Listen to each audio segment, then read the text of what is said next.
Hello friends, the career planet YouTube channel में आप सभी का स्वागत है। हम जो है सो यूनिट थर्ड जो है सो कुछ दिनों से आप लोगों को बता रहे हैं। आज हो सकता है इसका लास्ट टॉपिक होगा। तो सबसे इम्पोर्टेंट बात मैं आप लोगों को ये बताना चाहूँगा, जो मेरा पिछला वीडियो जो है उसको आप लोग देखें और उसके बाद आगे भी देखें, क्योंकि साइंस एक ऐसा चीज़ है जो एक दूसरे से क्या होता है, लिंकअप होता है। अगर आप पीछे वाला वीडियो नहीं देखेंगे, एक बार आएंगे नए वीडियो पे, तो आप लोगों को समझ में नहीं आएगा। इसीलिए आप नया वीडियो भी देखें और हो सके तो उसके पिछले वीडियो में जाएं और उसको देखें और समझें, और अच्छा लगे तो लाइक एंड शेयर करें और सब्सक्राइब भी करें। तो चलिए आज हम शुरू करते हैं। इसका लास्ट टॉपिक जो है हमारा वो है विद्युत धारा का उष्मीय प्रभाव। उन चीज़ को समझते हैं, कुछ और चीज़ें हैं उनको भी जानेंगे। तो सबसे पहले जानते हैं विद्युत धारा के उष्मीय प्रभाव के बारे में। जो विद्युत धारा का उष्मीय प्रभाव क्या होता है, तो यहाँ आप लोग हेडिंग डालें, विद्युत धारा का उष्मीय प्रभाव।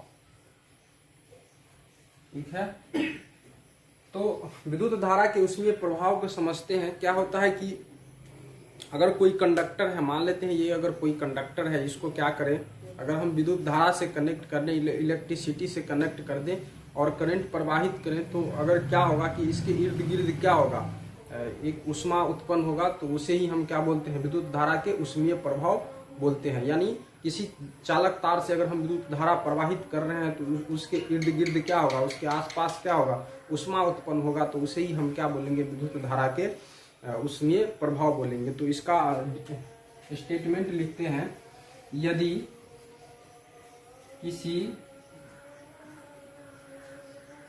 चालक से क्या करते हैं, यदि किसी चालक से विद्युत धारा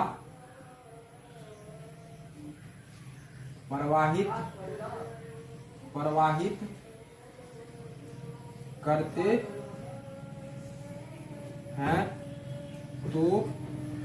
तो उसके आसपास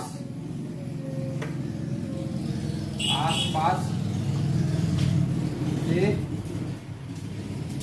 क्षेत्र में क्या होता है, ऊष्मा उत्पन्न होता है। उसके आसपास के क्षेत्र में ऊष्मा उत्पन्न होता है। यानी यदि किसी चालक से क्या करते हैं, हम विद्युत धारा प्रवाहित करते हैं, तो उसके आसपास के क्षेत्र में क्या होता है, हीट उत्पन्न होता है, ऊष्मा उत्पन्न होता है। उसे ही हम क्या बोलते हैं, उसे ही विद्युत धारा के उष्मीय प्रभाव कहते हैं। तो यह है विद्युत धारा के उष्मीय प्रभाव का स्टेटमेंट। अब हम जानते हैं जो ये चीज कैसे होता है। मान लेते हैं ये क्या है, कोई कंडक्टर है। ठीक है दोस्तों, ये कोई कंडक्टर है, और जब हम इसको क्या करते हैं, इलेक्ट्रिसिटी से कनेक्ट करते हैं और हम इसमें सप्लाई देते हैं, क्या देते हैं, सप्लाई देते हैं प्लस माइनस, तो क्या होता है कि इसके आसपास का क्षेत्र जो होता है, ये आसपास का क्षेत्र जो होता है, इसमें क्या उत्पन्न होता है, ऊष्मा उत्पन्न होता है। क्या उत्पन्न होता है, ऊष्मा। तो इसी प्रकार से क्या होता है कि विद्युत धारा का उष्मीय प्रभाव होता है। यानी एक कंडक्टर से अगर हम विद्युत धारा प्रवाहित करेंगे तो उसके आसपास के क्षेत्र में क्या उत्पन्न होगा, हीट उत्पन्न होगा। तो यही हमारा विद्युत धारा का उष्मीय प्रभाव कहलाता है। इसके कुछ अवयव हैं, विद्युत धारा के उष्मीय प्रभाव के अवयव, उस चीज के बारे में चर्चा करते हैं। अवयव, उष्मीय अवयव, इसको हम लिख ले, उष्मीय अवयव, उष्मीय अवयव। ठीक है, विद्युत धारा के उष्मीय अवयव के बारे में चर्चा करते हैं। तो इसके अंतर्गत आता है विद्युत हीटर, उसके बाद आता है विद्युत इस्त्री या प्रेस जिसे बोलते हैं, विद्युत प्रेस, इलेक्ट्रिक प्रेस, ये सब क्या है। उसके बाद विद्युत बल्ब, विद्युत बल्ब, ये भी विद्युत धारा के ऊष्मीय अवयव हैं। क्योंकि क्या होता है कि अगर हम विद्युत धारा किसी बल्ब में विद्युत धारा प्रवाहित करते हैं, जैसे 100 वाट वाला बल्ब जो होता है हमारा, उसमें अगर हम विद्युत धारा प्रवाहित करते हैं तो उसके आसपास क्या होता है, प्रकाश एवं ऊष्मा उत्पन्न होता है। उसके बाद विद्युत हीटर में क्या होता है, कुछ इस प्रकार से क्या होता है, नाइक्रोम का तार लगा हुआ होता है, ठीक है। और जब हम क्या करते हैं, इससे सप्लाई देते हैं तो ये क्या हो जाता है, गर्म हो जाता है, यानी ऊष्मा उत्पन्न करता है और खाना पकता है। तो इस तरह से क्या होता है, विद्युत हीटर का फॉर्मेट बना हुआ होता है। तो ये हो गया हमारा ऊष्मीय अवयव, यानी वैसा अवयव जो विद्युत धारा के ऊष्मीय प्रभाव पर क्या करे, कार्य करे, उसे ही हम क्या बोलते हैं, ऊष्मीय अवयव बोलते हैं। इसका डिफिनेशन अगर आप लोग लिखना चाहें तो लिख सकते हैं। यहाँ नीचे में मैं इसका डिफिनेशन लिख रहा हूं, ऊष्मीय अवयव यानी विद्युत धारा के ऊष्मीय प्रभाव पर कार्य करने वाले उपकरण। क्या विद्युत धारा के ऊष्मीय प्रभाव पर कार्य करने वाले उपकरण हमारा क्या कहलाता है, इसका ऊष्मीय अवयव कहलाता है, ऊष्मीय अवयव। यहाँ उपकरण के बदले हम अवयव लिखें तो बेस्ट होगा, अवयव कहलाता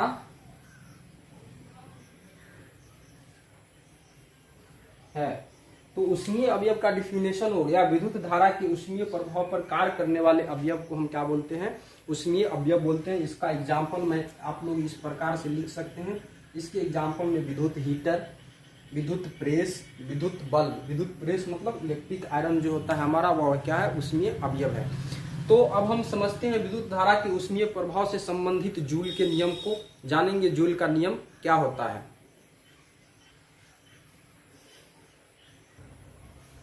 तो दोस्तों अब हम जानते हैं ऊष्मीय प्रभाव से, विद्युत धारा के ऊष्मीय प्रभाव से संबंधित जूल के नियम को समझते हैं। तो यहाँ जूल का नियम लिखेंगे, जूल का नियम। तो हम जूल का नियम देखते हैं। क्या होता है कि किसी धारावाही चालक से विद्युत धारा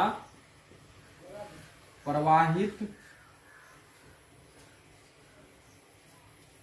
करने पर, तो क्या होता है कि यदि हम किसी धारावाही चालक से क्या करते हैं, विद्युत धारा प्रवाहित करते हैं, तो फर्स्ट में क्या होता है, चालक में उत्पन्न ऊष्मा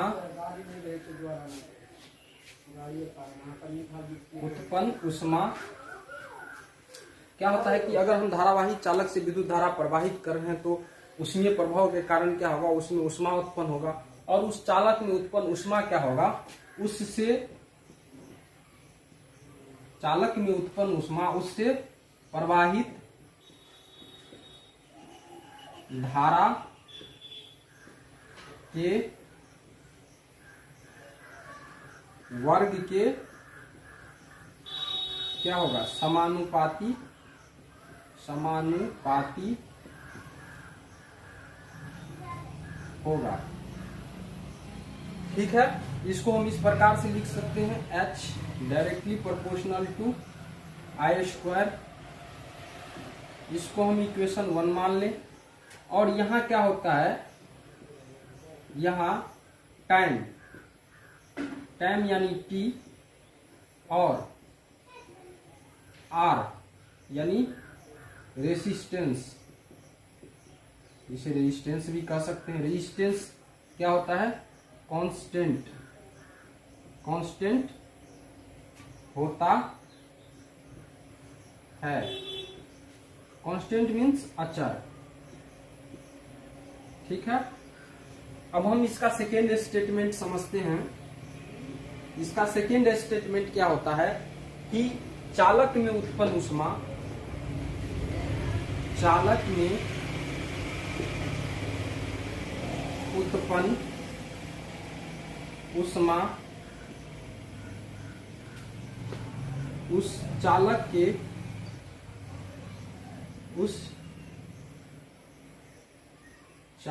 के क्या प्रतिरोध, जिसे रेजिस्टेंस बोलते हैं, प्रतिरोध R के क्या होता है, समानुपाती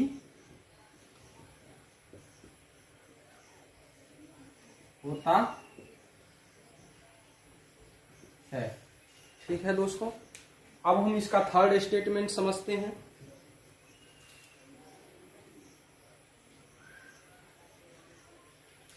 तो थर्ड स्टेट इसका ये लिख लेते हैं, H क्या हो जाएगा, H inversely proportional to R। इसको हम इक्वेशन सेकेंड मान के चलते हैं। ठीक है, अब हम इसका थर्ड स्टेटमेंट समझते हैं। थर्ड स्टेटमेंट क्या है कि चालक में उत्पन्न क्या, चालक में उत्पन्न ऊष्मा, यानी ऊष्मीय प्रभाव के कारण जो किसी चालक में क्या होता है, ऊष्मा उत्पन्न होता है। यदि हम उससे करंट को क्या करते हैं, फॉलो कराते हैं, धारा को क्या करते हैं, प्रवाहित करते हैं। तो चालक में उत्पन्न ऊष्मा उससे प्रवाहित धारा, चालक में उत्पन्न ऊष्मा उससे प्रवाहित धारा के समय, यानी समय क्या, जो समय चालक में उत्पन्न ऊष्मा उससे प्रवाहित धारा के समय, यानी समय क्या होगा, जो समय धारा प्रवाह होने में क्या होता है, लगता है। यानी उससे किसी चालक से क्या होता है, धारा प्रवाहित होने में जितना समय लगता है, तो वह चालक में उत्पन्न ऊष्मा क्या होता है, उत्पन्न ऊष्मा। यहाँ पे ऊष्मा होगा दोस्तों, ऊष्मा लिख ले, उत्पन्न ऊष्मा उससे चालक में उत्पन्न ऊष्मा उससे प्रवाहित धारा के समय, जो समय धारा के प्रवाह होने में लगता है, क्या होता है, के, कोष्ठ बंद कर ले, के समानुपाती होता है, समानुपाती होता है। अब यहाँ क्या हो जाएगा, H directly proportional to T। ठीक है, और यहाँ क्या होगा, यहाँ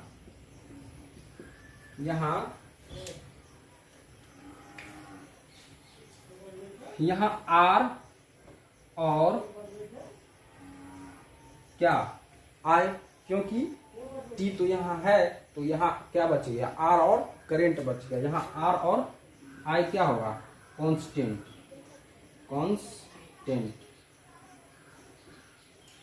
I हो गया करंट। ठीक है, और यहाँ पे क्या होगा, यहाँ हमारा I और T कांस्टेंट होगा। कांस्टेंट मीन्स अचर। ठीक है, तो अब हमारा ये तीन इक्वेशन निकल के आ गया, इक्वेशन 1, इक्वेशन 2 और इक्वेशन 3, इसको हम इक्वेशन थर्ड मान लें। ठीक है, ये हो गया इक्वेशन थर्ड। अब हम क्या करते हैं, इक्वेशन 1 एवं 2 एवं 3 से देखते हैं क्या रिजल्ट आता है, इन चीज को समझते हैं। तो यहाँ देखेंगे, लिखेंगे पहले इक्वेशन 1, 2 एवं 3 से तो हमारा यहाँ पे इक्वेशन क्या है, 1h directly proportional to I square, h directly proportional to R, h directly proportional to T। तो इन तीनों इक्वेशन को मर्ज करेंगे तो क्या रिजल्ट आएगा, h directly proportional to I square RT। और यही क्या हो जाता है, जूल के नियम का ये फॉर्मूला हो जाता है। तो दोस्तों आप लोग जाना जूल के नियम को, यानी उष्मीय धारा के उष्मीय प्रभाव, यानी विद्युत धारा के उष्मीय प्रभाव से संबंधित ये जूल के नियम है। ठीक है, आगे हम चर्चा करते हैं विद्युत धारा, यानी विद्युत धारा से संबंधित जो है सो विद्युत शक्ति क्या होता है, उन चीज को समझते हैं। तो देखते हैं विद्युत शक्ति के बारे में।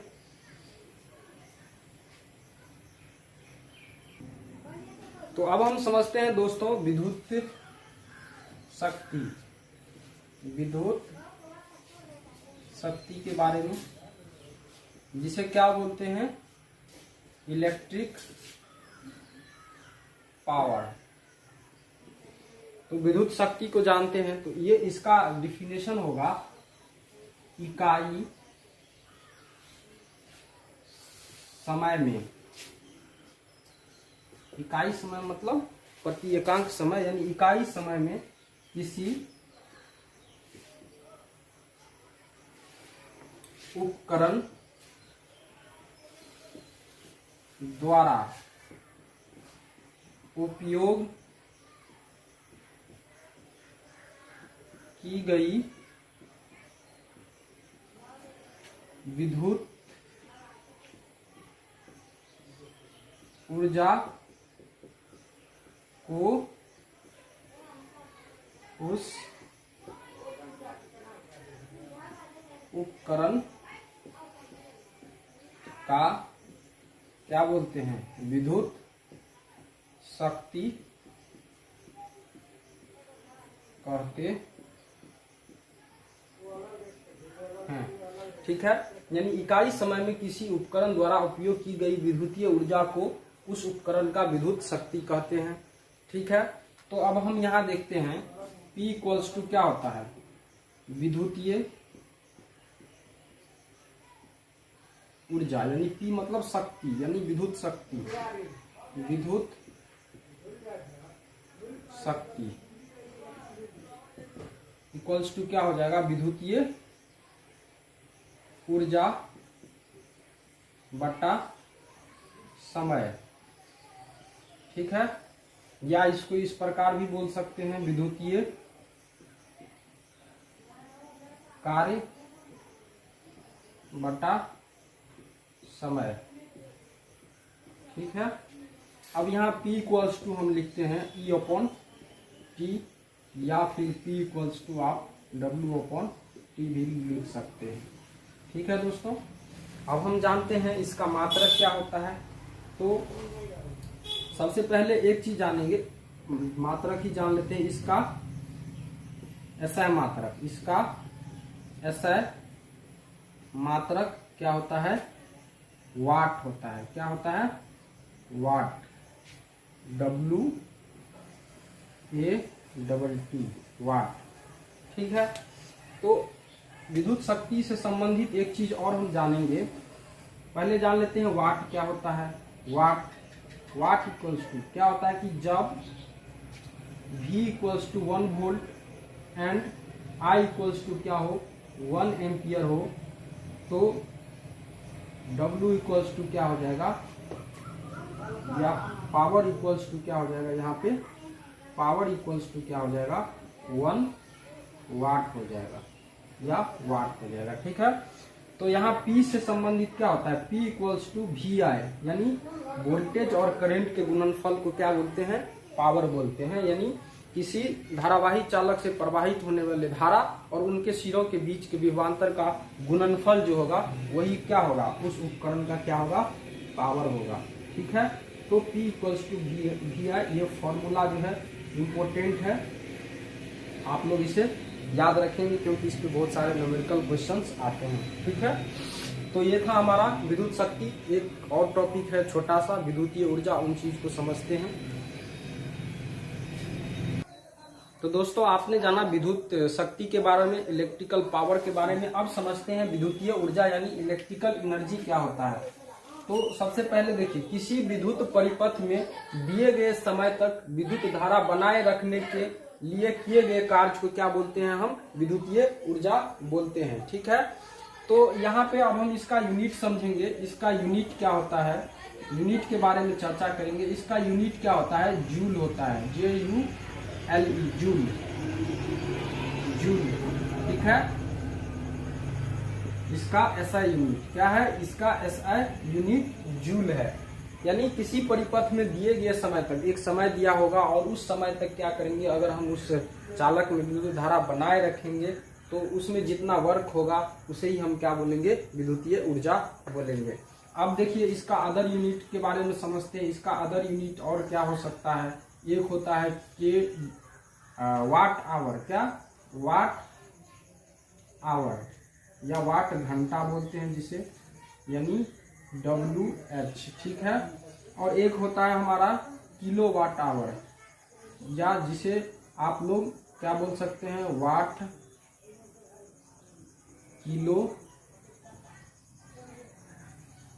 किलो वाट घंटा, यानी kWh।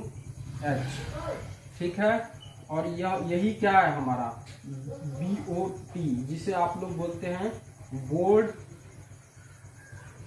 Board of trade unit.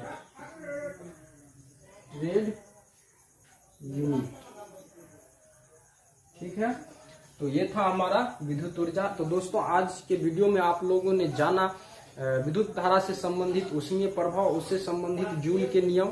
ठीक है, उसके बाद आप लोगों ने जाना विद्युत पावर यानी इलेक्ट्रिक पावर, और उसके बाद जो है सो आप लोगों ने जाना विद्युतीय ऊर्जा यानी इलेक्ट्रिकल एनर्जी। तो इसी तरह सेम जो है सो हमारा है विद्युत धारा के चुंबकीय प्रभाव, और वो जो है सो हमारा यूनिट 4 है, उसके बारे में हम जो है सो नेक्स्ट वीडियो में यानी अगले वीडियो में चर्चा करेंगे। तो आज के लिए इतना ही। आज जो है सो हमारा यूनिट 3 जो है सो खत्म हो चुका है। अगले वीडियो में हम यूनिट 4 लेके आएंगे जिसका नाम होगा विद्युत धारा का चुंबकीय प्रभाव। तो आज के लिए इतना ही। बहुत बहुत धन्यवाद आप सभी का मेरा वीडियो देखने के लिए।